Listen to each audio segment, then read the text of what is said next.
What does leadership mean to you? Not so much influence, but what does leadership mean to you? If I've learned something in the last few years is keep other people's interest at heart, right? Whether it's your children or your clients or anybody else. They give it a really bad name, what's in it for me. Yeah. I don't like that term because it sounds very transactional. But if you genuinely care about someone else's benefits, profits, or genuinely care about the other person, you will work towards that result. And people could genuinely see that you care because there's no transactional, agenda in the back head. And in terms of clients and in the professional world, sometimes you have to have difficult conversations. When you genuinely care, you will tell them. And I think that's been the core of, whatever I've done in life and in the professional world as well. Welcome to the Find Your Influence podcast. This episode, proudly sponsored by the Guinea Group of Companies, an organisation that helps leaders upgrade their mindset, upskill their leadership, and uplift their teams. If you would like the opportunity to sponsor an episode of our podcast, please reach out to the team at the Guinea Group, theguineagroup.com.au, the team at theguineagroup.com.au. Can't wait to hear from you. And if you would like to be a podcast guest, click on the information sheet that is available on the podcast page. Now, Rumana Khan, could you, pretty please, give us a little bit of an overview of your background, how you came to, you're into property and development, and now for all of our guests out there, Rumana and I met through our business coach JT Fox, and we're going to spend a bit of quality time together in the States moving forward next month, or this month actually. It's in 2 weeks, I think. Time flies. And I'm going to ask Rumana to tell us a little bit about herself, how she got into, I guess, property first, and then you said before we came on air that you're doing a bit in the leadership space by the sounds of it. Yes, which is why I was very excited to meet you, because I know you do similar things in the corporate world as well. And let me go a step back and explain why I'm doing what I'm doing these days. But I do have 5 brands, which is an ecosystem of all the gaps in my life that I've lived through where people hadn't built the solution. So I went ahead and did it myself. A mother now, and a single child born a single child to a single mother as a refugee. So I have lived through 5 refugee camps by the age of 10 in Germany. And don't give me any sympathy. Those were the best years of my life because growing up in the Black Forest was just a really amazing life teachings, because you learn about resilience, you learn about communication, friendships, relationship building, and just a simple gratitude towards life. Because you don't have much, but whatever you do, you cherish everything you do. And which is why, all my life, I still have probably toys that are 40 years old or something. And I compare it to my children, where 5 minutes in, some toys are broken. So I see the shift in, mindset and appreciation and respect for not just people, but respect for things. So moving forward, I became a structural engineer, so architectural and structural engineer from the UK. And I became one because I wanted to design and build that home for my mother, a home that we didn't have when I was a child. So that was a childhood dream, which is why I became what I became. And that was from the UK. So I've traveled and lived across several countries by now, and have business partners across 4 or 5 countries doing different things, which I'm very proud of.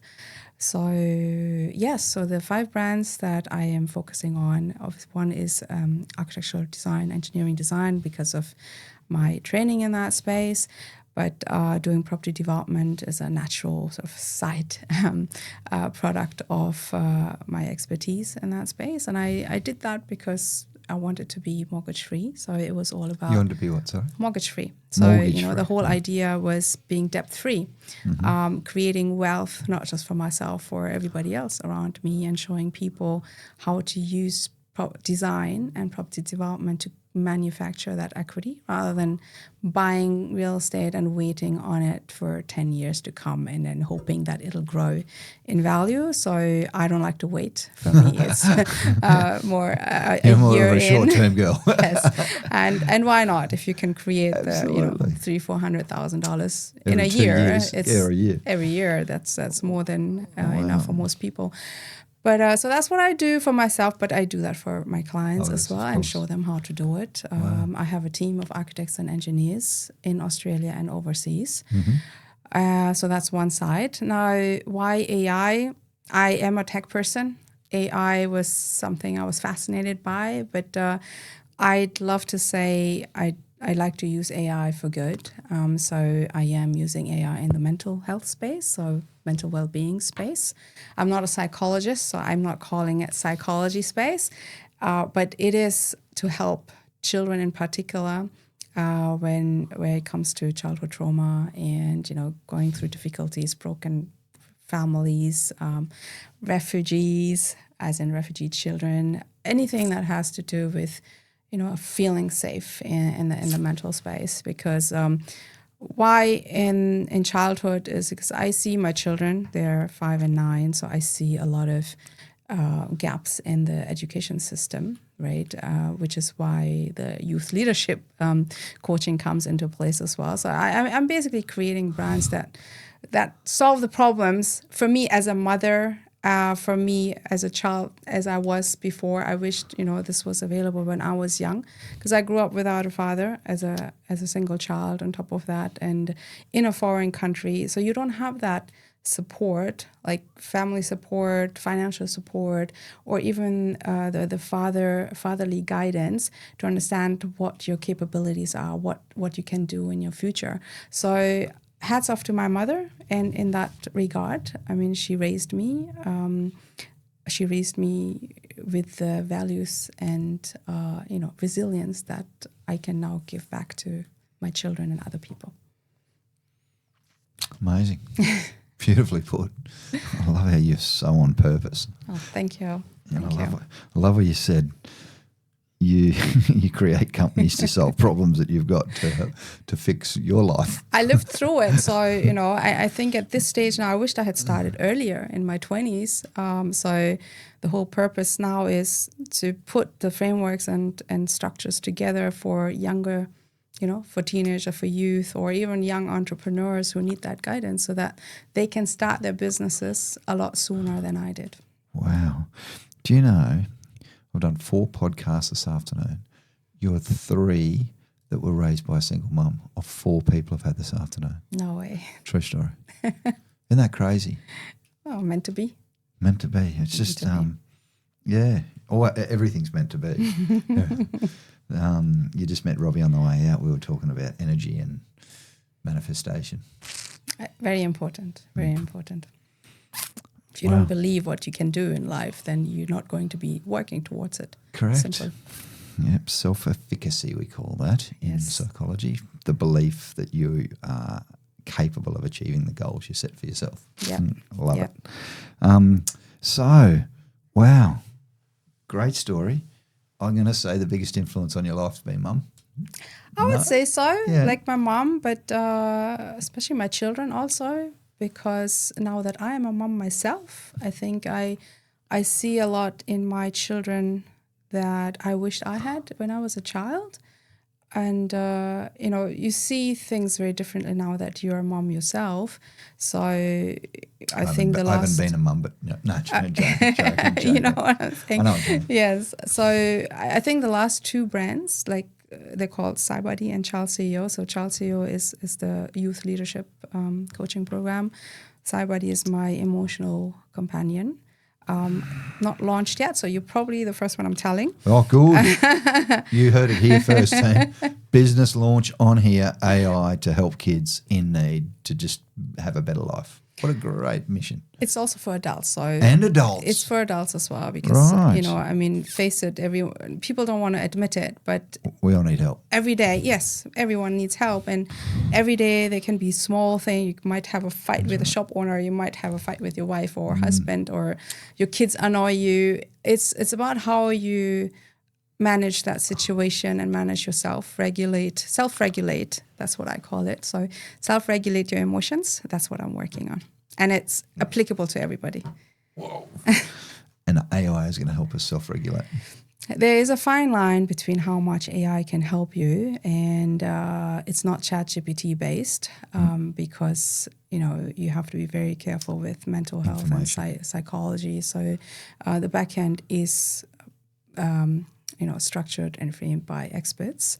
Not just by myself, but I have the lived, you know, experiences which I am applying, you know, those frameworks to. So, the world's lucky to have you, Rumana. Thank you, Anton, and you. Thank you. Because you do similar things in the leadership space for corporates, which is another aspect that I'm also covering. Because everything that happens in your childhood trauma, it lingers around into your teenage years and adulthood and into the corporate world. Like how many people are absent from work because of, you know, high pressure, depression, too much stress related. People are missing from work for months and months because they can't cope with it. So, you know, corporates, employers are spending a lot of money on, you know, services in that emotional well-being space, which could be avoided if they had dealt with things in their childhood. Nice. And not only that, I think there's another side to it too, Rumana. Some leaders show up probably not the best version of themselves because they haven't seen that role modelled growing up.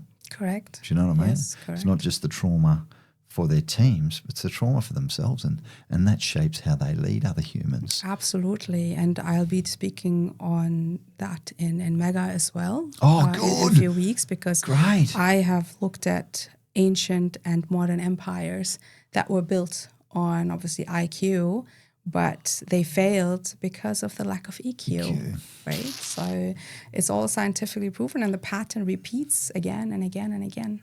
A woman of our own heart. Well, yeah, we've got a report where we can actually go to a leader and get them to fill out a survey and give them their level of emotional intelligence. Well, my platform is supposed to have, it's not just games, it's gamified for the kids. Gamified for kids. Yeah, for the kids. But the adults will have AQ and journaling on a daily basis to understand themselves better. Nice. But also a structure where they can understand themselves better, but also implement what they learn into their daily lives, especially as leaders. You know, I think leadership is a very delicate spot where I was just speaking to a principal, my primary school principal, and she said, Rumana, if you can build something that can help high pressure or high achieving executive role individuals, you'd be nailing it. Because she said, although she's the principal, she cannot share her own stress or concerns or, you know, her breakdowns with her staff, because she needs to show that strength and authority within her team, which is quite sad. She doesn't have anyone to talk to. And then she goes like, I wish I had something to talk to when I wanted, not when 12 months waiting list has passed and you still haven't been able to see somebody. A psychologist, right? or something. Yeah, they're not available. And if they are, you have high fees of $1,200 a session for children. Right, that's how I actually started this journey, because I wanted to see someone for my child. And 12 months in, we never got that appointment, by the way. It would have cost us $1,200 out of pocket, which is ridiculous. To go and see a child psychologist? Yeah, a child psychologist. We are in the wrong game. We are, right?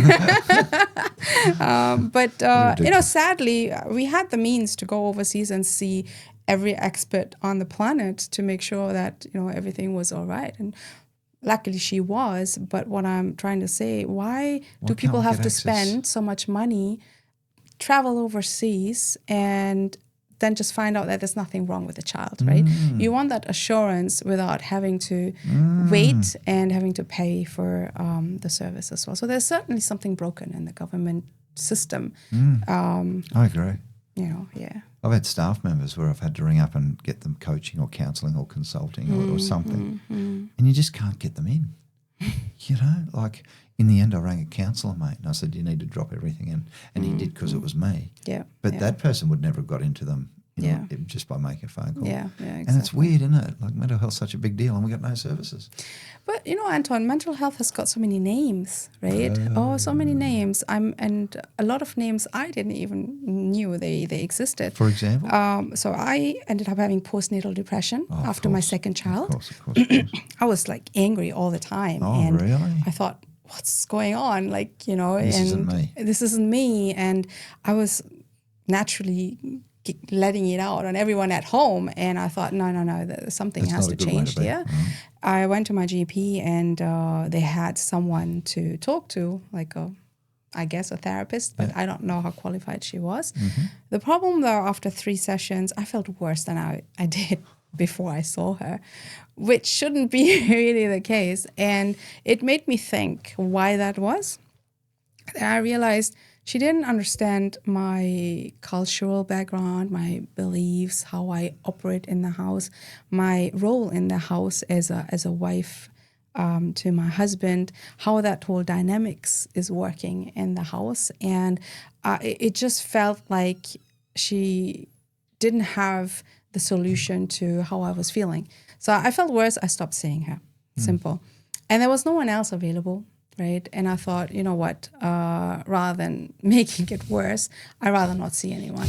So I ended up researching a lot on neuroscience, emotional well-being, you know, NLP and all of that. And I slowly understood myself, what's going on. I developed that emoji framework that I now teach at schools to children and even my clients. So yeah, it's been a long journey, but you know, it may not have been the most how do Linear I say that? Or easy. It hasn't been easy and it hasn't been smooth either because I don't have a psychology background. Being an engineer, the only advantage I had was I know how to build solutions for problems, right? So my relentless, you know, need or desire having to solve problems was a good thing to have in that case. But yeah, but then, you know, relational capital, communication skills important because I managed to befriend and partner, collaborate with psychologists and, you know, principals at school who holds a diploma in psychology as well, and then international clinical psychologists, so that I understand how the framework needs to be, you know, structured to help children and adults, because obviously they're wired a bit differently, as you know. So it's very important that you address those age-specific requirements. Wow. You've done your research. I had to. Good on you. I didn't want to. That's right. I think 1 degree is enough. I think. We've become the engineer sort of coaches over time. Yeah, but what do? Do you wait until someone maybe creates a solution for it, or you just go ahead and create the solution? Because especially children, when you're a mom, a parent, you see that children develop really fast. And if you have to wait for 12 months to see someone for the first time, when you know a 3-4-year-old is not going to open up to someone who is a stranger, I thought, I'm not going to waste that money. I'm not going to wait that long. Something better has to happen. So you can't create it. Yeah. Be proud. That is so cool. Thank you. I'm lucky enough, Rumana, that I get to work with a lot of engineering humans. And we get to coach them because we do people skills, and Yes. you know, it's something that they really want to learn, which is really, really cool. That's important, yeah. The amount of time someone said, Anton, give me the calculation for humans. Yeah, I wish that was available. That's right. Sorry, team. You heard it first here. You cannot calculate relationships. But the good part is you can train and rewire your brain. Learn it. Yeah, which is exactly what we do now. It's a learned skill. It is. And we can teach it to senior leaders so that they can then go and teach it to their teams. Correct. And And you've role done model. a mental health first aid I've done mental health course, first right? aid. See, Do it. I think that's even Best a ever. small thing people can actually do. That's so important. And so the reason that I've got psychology qualifications and even HR and organisations and engineering and a whole range of other stuff like you. I think still to this day, it's been the most, I guess, powerful, if that's a word, because I didn't realise, Rumana, that you could ask someone if they were considering suicide. Are you considering ending your life? The next question is, have you thought about exactly how you're going to do it? Like, those questions are okay to ask. I know. I get that expression because it's like, they're big questions. Imagine that. And I really haven't really even asked those questions really. But I've never had to because I haven't had someone. But I needed those skills because I'm in front of groups weekly and I'm with humans like you regularly. And I realised that I needed to go and upskill. A psych degree is great, but it's not clinical psychology. And I don't do clinical and I chose not to. But the mental health first aid stuff, highly recommended. Yeah. Highly valuable. I do work done. agree. And, you don't have to be a clinical psychologist to help other people around you, right? And if people understood, and I think, I don't know, I keep coming back to parents because we do have a responsibility and duty to actually understand what's going on with our children. And, Netflix is entertainment, but you'll see some crucial episodes of, I don't know if you've watched it, it's called Adolescence. Highly critical in terms of parents and teachers not being aware of the mental state of their children and students. And even if they are ignoring it because they're taking silence for being okay. And most of the time you'll see that silence is actually a very, very big risk indicator for, something not being right with your children. And so for me, it was very disturbing, first of all. But I see small levels of, bullying and just wrong behavior in school with very young kids in prep. They're like, 4, 5 years old, 6 years old. And just an incident at my school without, going too much into private issues of a child. I felt really bad because my boy is a lovely, bubbly you got person. 2 boys? I have one boy, one girl. But he is very active. He's very social, bubbly. and he smiles and all that stuff. Beautiful. And he's a boy, but he was beaten up by a girl in school. Stop it. Yes, and I'm like, well, I was wondering, beaten up by a girl, well, that's not really cool, first of all, but what happened? That's like, right. I asked him, what happened? Exactly. Did you do something? I was asking him, like, did you do something? I ignored it the first time, but then it happened to be the same girl for 3 times. And I thought, no, something is not right here.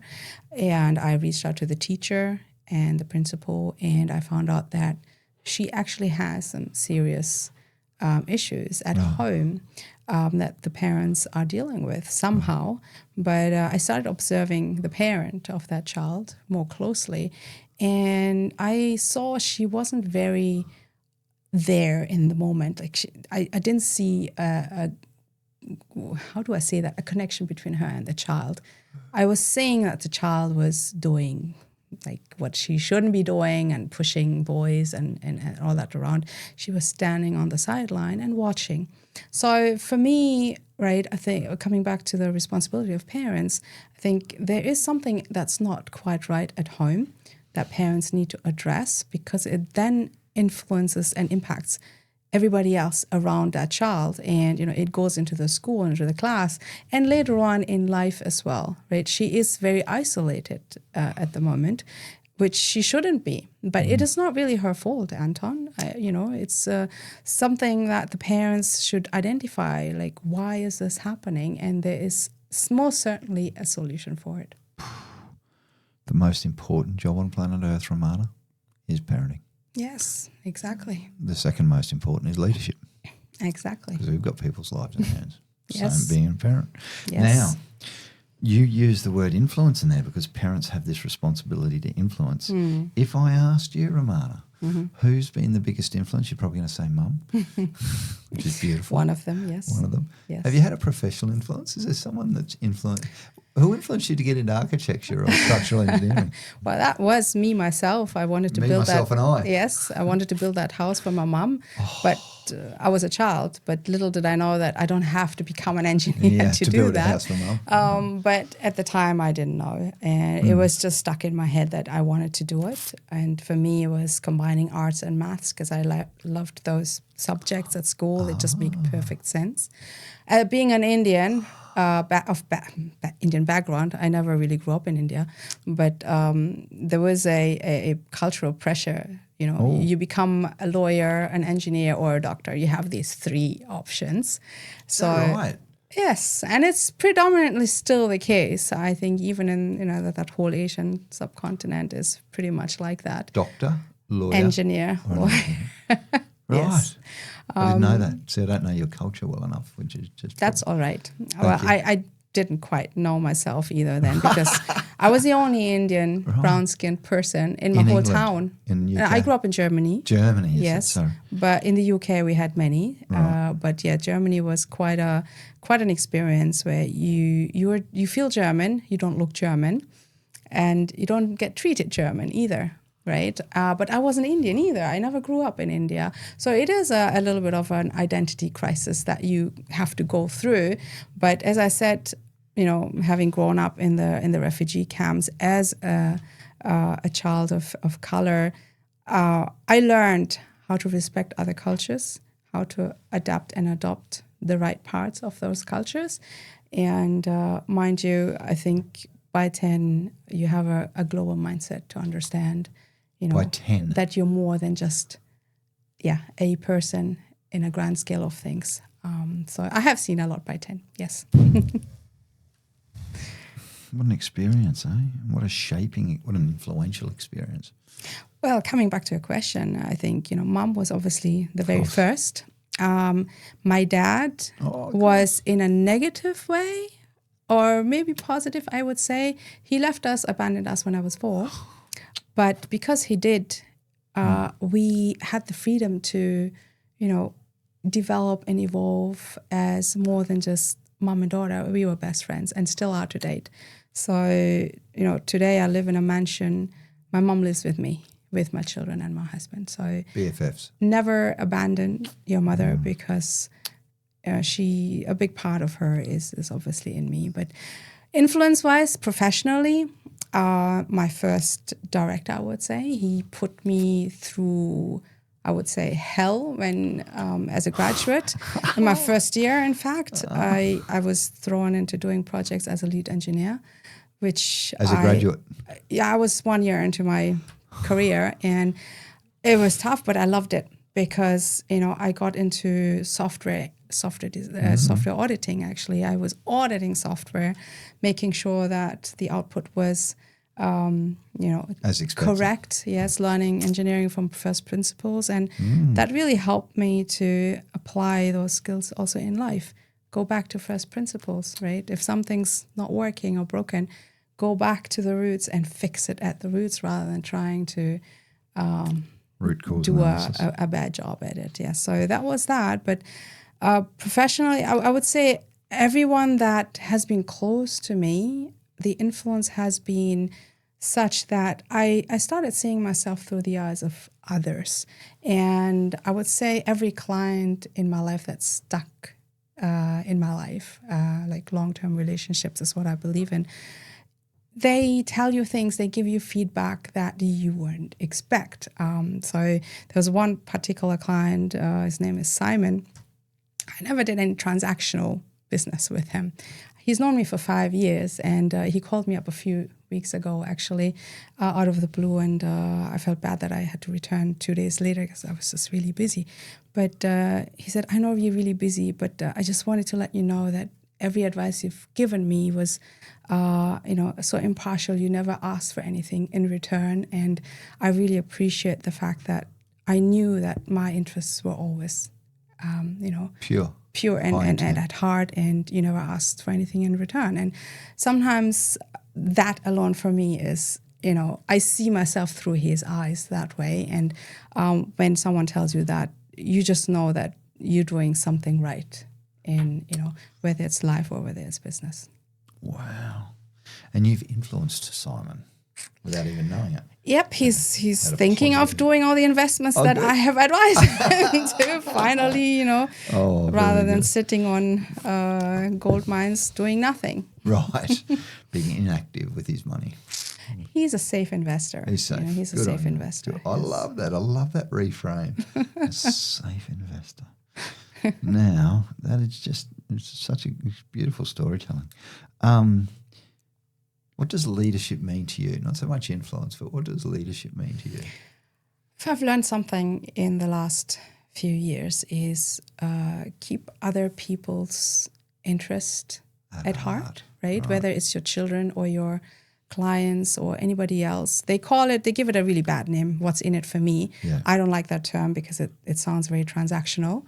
But if you genuinely care about someone else's benefits, profits, or genuinely care about the other person, you will work towards that result. And people could genuinely see that you care because there's no transactional, agenda in the back head. And just to give you an example, with children, for example, they know I'm yelling at them, right? But they do know I love them more than I'm angry at them. They do know that she's doing that because they did something and it's for their betterment. Unconditional love. But in terms of clients and in the professional world, sometimes you have to have difficult conversations, right? Mm-hmm. Just like Simon, for example, he wanted to do something, I advised him not to because, and sometimes, it's not something they want to hear, but for their own good, you need to tell them blank and transparent that you honestly believe this is not a good idea. So in the coaching space as well, like, someone's got a business idea and you're like, this is a bad idea because the partnership you're going into is really going to ruin you from what I can see. Because people a lot of times just have their blinkers on their head, right? So when you genuinely care, you will tell them. And I think that's been the core of whatever I've done in life and in the professional world as well. I always say it's not fair not to tell them. Correct. It's not right not to tell them. I love it. So leadership is really taking another's perspective. Yes, and because you're honestly guiding someone, that person doesn't have the need to think, oh, she's asking me to do this, but she's getting something in return. They will naturally follow you because they trust and respect your advice. So, but the other thing also is, act upon what you preach. I am not going to ask anyone to invest in a project where I wouldn't invest myself in. So, yes, keeping other people's money and interests safe. I like that. Keep others' money and their interests safe. I love it, Rumana. It's important. It is, because we do psychological safety. So we're always into creating safe spaces for people and safe spaces for leaders to listen, and safe spaces for team members to be able to communicate with leaders to say, potentially you haven't got my best interests at heart at the moment, or this is how I feel when you do something like Absolutely. that. But I think the other key aspect to this is also showing someone what leadership is, right? Like I can call myself leader, but what does that actually mean? It's not something you can talk about. It's really the actions that talk. And leadership also in the past, most leaders don't want to be leaders. They become leaders because of, what they're doing for society. And we are human beings. We are, meant for society and relationships and, fraternity and all that stuff. But how many people, especially the ones in business, actually remember that, there is a responsibility to give back to society as well, to the community. We're not just here for ourselves. We need to live in, the space. But what are we doing to create that safe community? Impact is the word. Impact. I say influence, impact. Now here's one. Inspiration. Oh. You've got to be, I know. Inspiration. I think I have very big respect for successful people who have come from nothing. And why I say that is because they give everything they have to build an empire from nothing. It's not inherited. It's not, whatever. They have creation. They have this vision and that creation to build something, not just for themselves. Because if you see successful empires have that impact aspect, right? They have earned money, but then they have created something that people are using every day, and they appreciate that as well. So I suppose inspiration comes from everybody, right? Like even my children, as a matter of fact, it doesn't have to be famous people. Right. Inspiration can be from small things where, my children do something every single day that amaze me. It's just beautiful? It's amazing how these little creatures function. My son comes every morning with my shoes at home and makes me wear them. Here you go, Mama. It is, it's inspiring to me because I had never asked him to. Because he's in service already. It is when someone is doing something nice, a gesture for you without you asking them. I think it's a very big, confirmation of you having done something right in the leadership and motivational space. Good on you, Rumana. It's a simple thing. You've role modelled it, is what. Yeah. I love my son, but I'm biased. I know. He's lucky to have you, Rumana. Thank you. That's a beautiful story too. I love it. And I love how you really have an understanding of the word inspire or inspire. But you don't realize that you're inspiring someone. I'm probably one of the first female in my mom's side of the family that has started doing business. Quite successful. But thank you. But I was amazed when my cousins, very young, maybe 7, 8, 9 years, when I grow up, I want to be like you, right? That's inspire. That's inspiration. Yeah. If you can do it. But I didn't understand why she was saying that. I just thought, she just loves me because I'm her cousin and, I come and visit once a year. Because she sees what's possible through you. Possibly. That's inspire. It's breathing into another human. Correct. But now this cousin of mine, she's grown up now. She's almost, graduated. And she still says, you are the pride of our family. Oh. And I think it's those small little things that I believe really matter as a person. So I don't know how inspiring I am, Anton, but I believe, you can learn from anybody around you. Oh, absolutely. Look,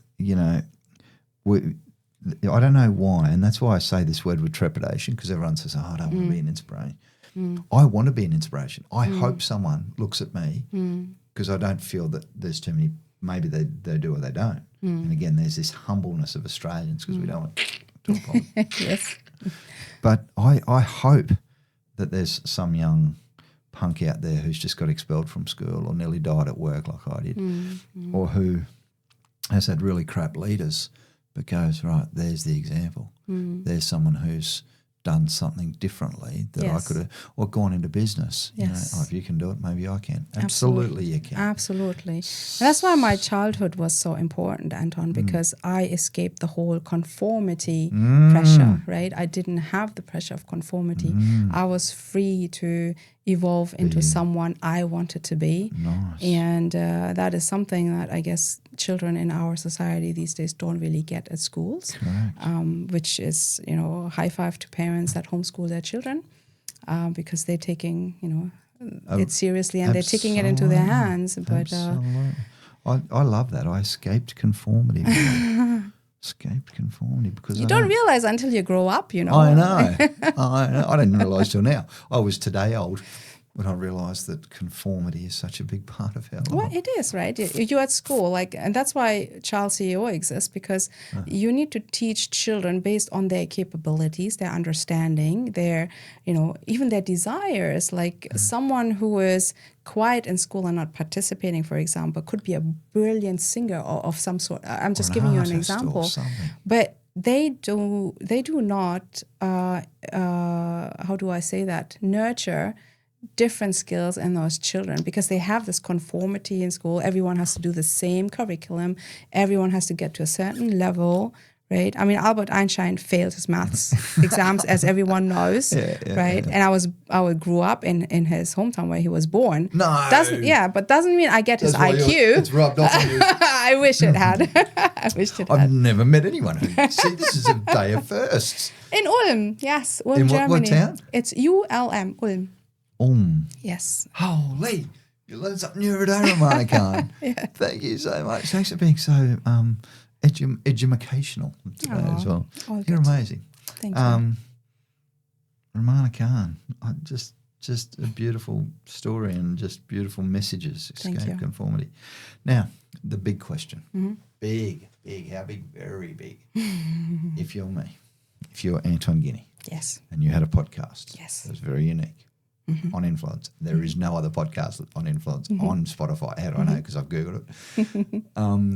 Who would you be able to recommend or connect me with, pretty please, that you think would be a good guest? I was thinking about that. I think a lot of people, to be honest, Of course. right? A lot of people. My architect partner, for example, would be one.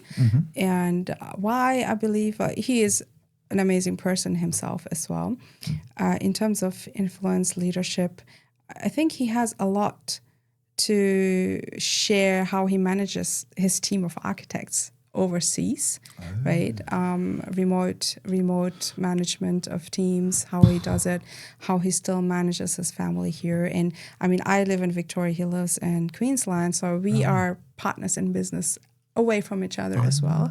So how that all works, I think he'll be amazing. But even my husband is great. I mean, he is a director, but also a shareholder in a 20 million revenue IT company, and has a lot to say about, leadership, emotional intelligence. And I asked him, how are you such a great salesperson without being salesy, right? He is not a salesperson whatsoever, in my views. Hold on, you're holding out on me. What did he say? He is Australia's top 1%, earners, and he said he doesn't know. Now, did you say this to him, Rumana? What? And what would it be if you did know? Well, I said to him, I think I know, because I kept observing him and how he speaks in his meetings, how he just cracked a huge long-term deal with a client as well, which is going to be millions of dollars for the next few years. And I looked at it and I thought, the main thing that he does is being genuine. As I said before, if you have someone else's interest at heart, whatever you do makes the transaction, the relationship happen, because you're not doing it for yourself, you're doing it for somebody else. And he is just very, very simple and genuine in how he speaks and how he provides solutions to his clients. And they see that, right? They see that. My problem with salespeople is most of them are very transparent, because you can see they're selling you something. So he's very, very different in that sense. And I think, if you want to be a good salesperson, just be genuine and just really try and solve a problem for your client. That's the main thing. Without agenda. Yeah. Give more than you get. Absolutely. Rumana Khan.